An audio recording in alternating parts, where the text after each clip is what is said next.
guys, welcome back to Analyzing Horror. My name's Lauren, and in this episode of my original versus remake series, we're going to be talking about the deranged serial killer horror, Maniac. So with the original set in New York City and the remake set in Los Angeles, Frank, a deranged psychopath, seems like a normal enough guy, but he harbors a dark secret. He stalks, violently kills, and scalps young women who remind him of his mother, who openly sold herself practically in front of him when he was a child.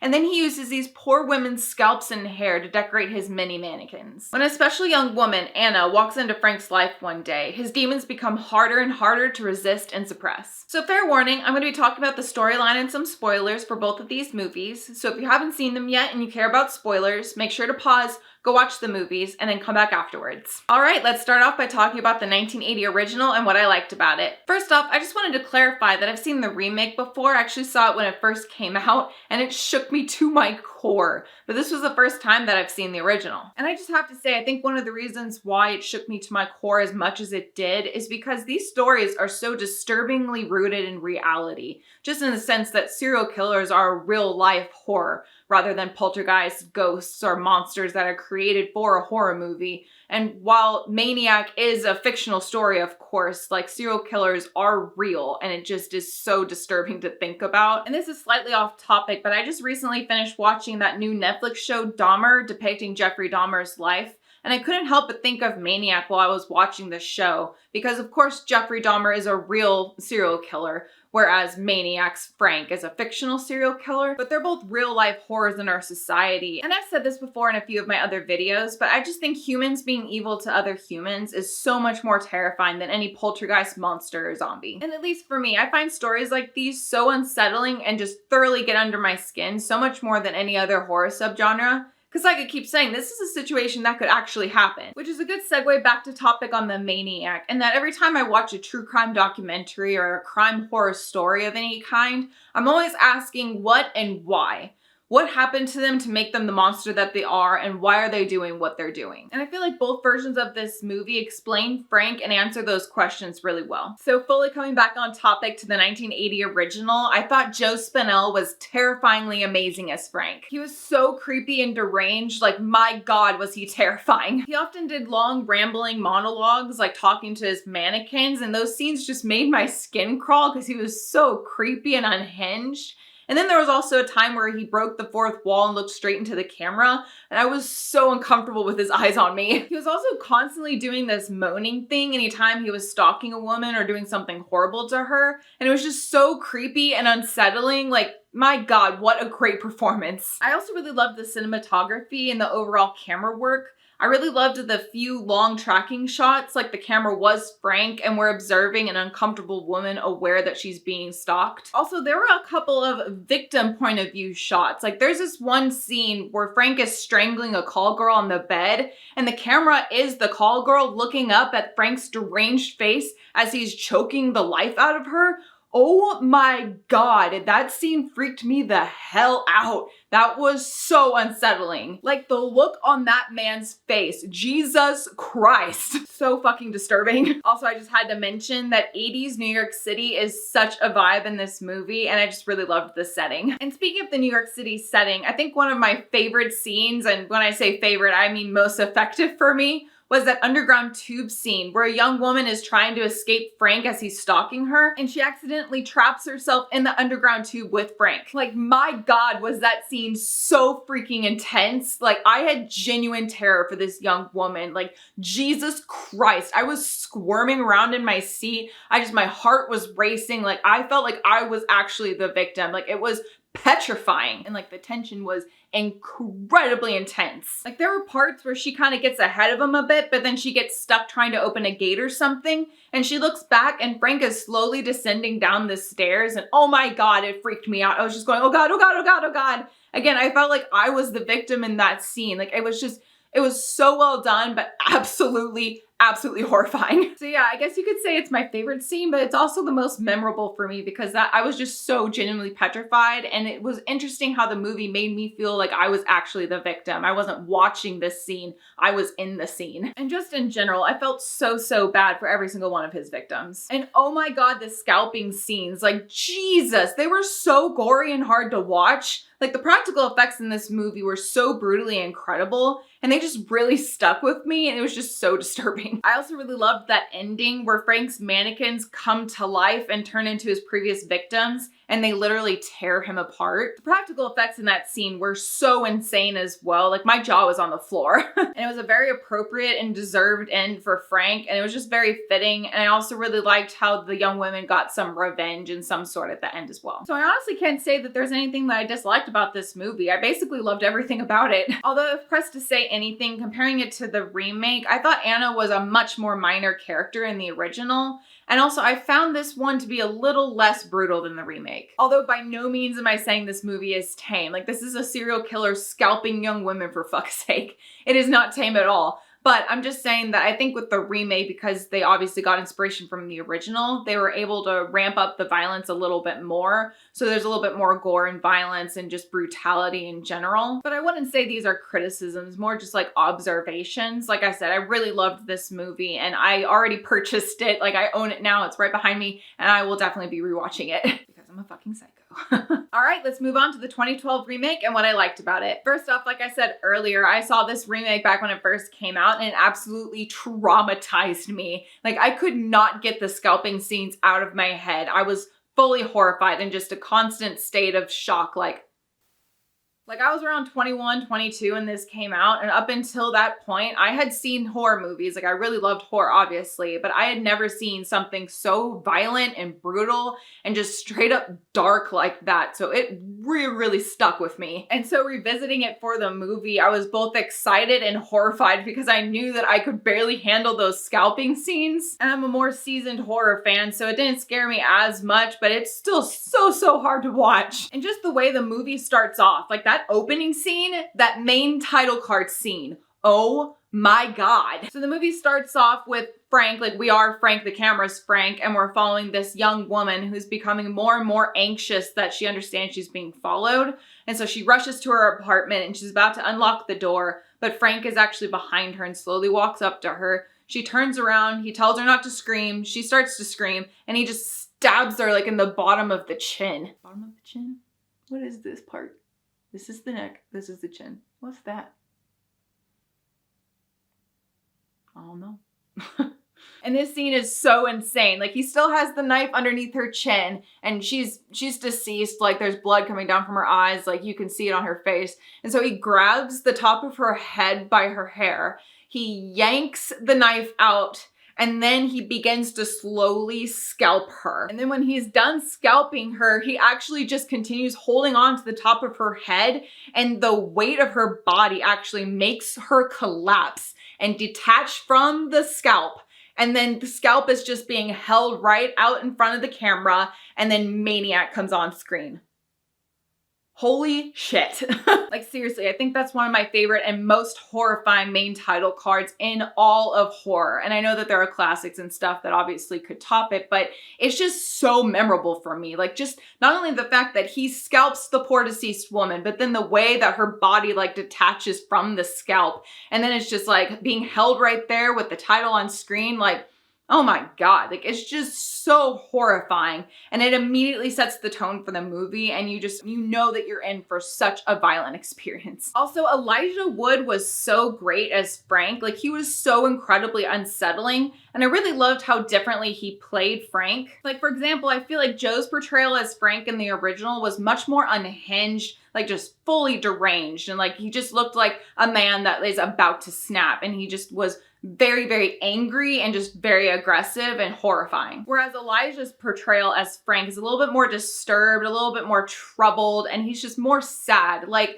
Joe's portrayal of Frank is just very anger forward, whereas I felt like Elijah's portrayal of Frank was like sad and lonely forward. And I just really appreciated that contrast because I felt like they both were the same character somehow, but they also were just portraying their emotions a little bit differently, and I just really liked that. And we all know Elijah Wood as Frodo from Lord of the Rings, so it was so crazy seeing him play such a disturbingly different character. And I just really love his acting range and diversity, and I just think he's really talented. Also, I absolutely loved that this version was exclusively shot from Frank's point of view. Like, it was so creative and unique, but so disturbing, and made all of those scalping and whatnot scenes all the more unsettling because it's like you're unwillingly being brought along on this hellish journey with a serial killer. And because the camera is Frank, like, you feel like you're Frank in some scenes. And so from first person watching a scalping happening, like, it makes it so much more uncomfortable. And that was actually a huge reason why this movie was so unsettling to me when I first watched it,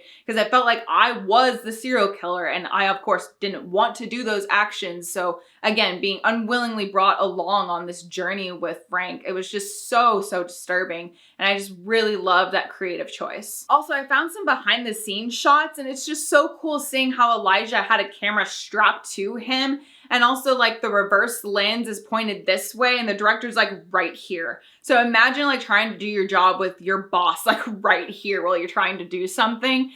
That's so cool. I would have loved to have been on that set just to see like how this movie was made. Also, because this movie is exclusively shot from Frank's point of view, you don't get to see Elijah's face until Frank like looks in the mirror or approaches a car window or something. And I just thought that was so cool because Elijah Wood is a big name. And sometimes when you're watching this movie, you forget that he's playing Frank. So it's a nice little reminder when he looks in the mirror or something like, oh yeah, Elijah's in this.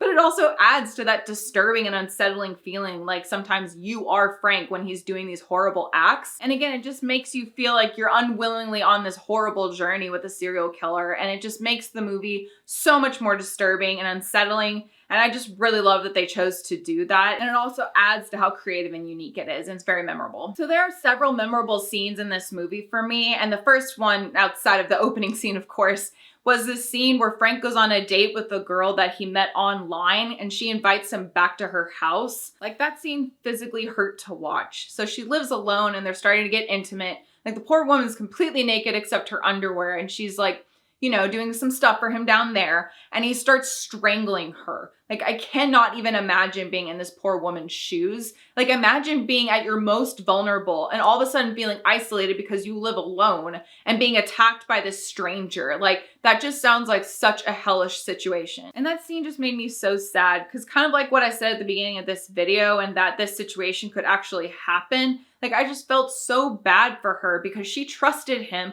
She let him into her home, and then he attacked her like that. Like, that betrayal of trust on top of the scalping and the murdering just made it all the worse. And I feel like that is like one of the more devastating scenes in this movie just because of that betrayal of trust. Also, the scalping scenes in this version are fucking insane. They are so incredibly brutal. And Jesus, are they so gory. Like, there are times where it felt like Elijah was taking his time cutting that scalp off, and I was just like, just do it already, you're killing me. Like, again, I've seen this before, and I could only watch the scalping scenes either through my fingers or like I had just sucked on a lemon. Like they just looked disturbingly real, and they were just so hard to watch. Especially that one scene where Frank has a middle-aged woman tied up and on her bed, and he scalps her while she is alive and fully conscious and able to feel everything.